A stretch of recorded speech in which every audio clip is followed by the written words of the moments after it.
Good morning. Welcome to the Morning Quick Shot, brought to you by Trade Stockers and NINZA Pro Traders. Next 3 to 5 minutes, I'm going to give you some targets to the upside, targets to the downside, possible areas of consolidation. Let's take a look last night. Market open somewhere. We opened around 2043.75, and we just traded a tight range. Looks like overnight high with 2046.75 right in this area right here, and then overnight lows as we reached a pivot point low at 2038.50, and we were just in and out. No, everybody's just kind of sitting back patiently waiting for economic news.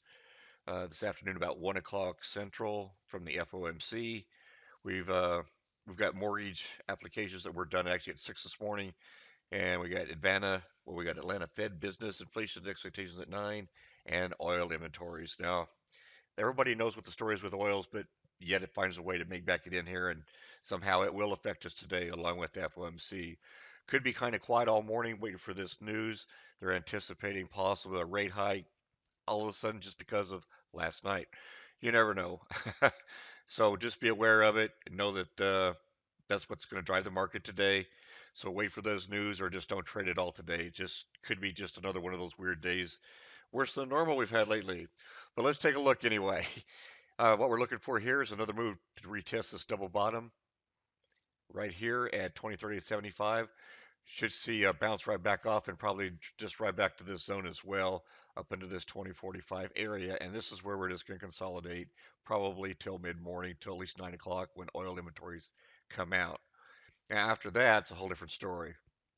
Depending on the news and what they want to make of this news. At 9:30, if we're somewhere in this zone, we'll be looking for a move to the downside or upside. So we're just going to look for the downside first. Moving to the downside, we'd want to wait. Depending if we're up here at this time, you're going to look for that move to the downside if it starts rolling here. But look for it to break this lower low before we do anything. Get down into here, possibly come down and test this zone at 36 since it's not that much there. Come back up to test this 38 level and then drive us down to the next area. Now, what we're looking for today is if we get down below this zone, it try to trade probably down about the 32 level here, and it's gonna trade right back up and retest this 36, and it's gonna drive us down to the next range. Uh, Not much pause in between as far as I'm concerned. They're gonna get down to this 20 range, and then possibly drive down into this 2019 area. But what's going to get us there or even lower to this level is if FOMC news is not agreed with by the market. What that is, nobody knows, and everybody's as guess as good as anybody else's. So let's take a look to the long side. It's just going to be one of those days, guys. You're going to come up here. You need to wait for it to clear the top, but then you have all kinds of resistance. Uh, from 47, you're going to run right into it 3 points later at the 50 level, and then on up here, 54.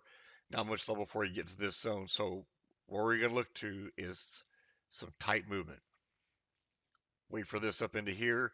Need to get this cleared up into here above the 47, print above 47, pull back to the 24-hour VWAP, back into this zone, wherever these two beat up, and then to go long, try to hold for target into this zone. There'll be a little bit of pause right here at the 50, possibly even a pullback to retest this 46.75 level. Once it gets here, then it should push up into the zone if we're going to the upside. Up in this area, this is where all bets are off. We could pull but just a short back 49, drive right back into this zone, and then back into this zone. So this is a strong area for consolidation from the 54 down to the 50 area right here, 4 point range for areas of consolidation at some point today.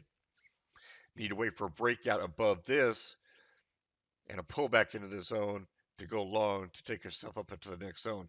It's going to be hard to wait for some of those trades, and we're going to get some false breakouts along the way. So be very cautious today, especially whenever this occurs.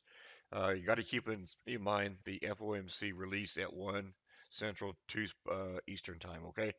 So be on the safe side. Just uh, trade 50% of your contracts is my advice today. Take profits as early as you can. Don't be greedy. And just sit out the FOMC and go play golf. If you have any questions, give Frank a call at tradestalkers.com and have a great day.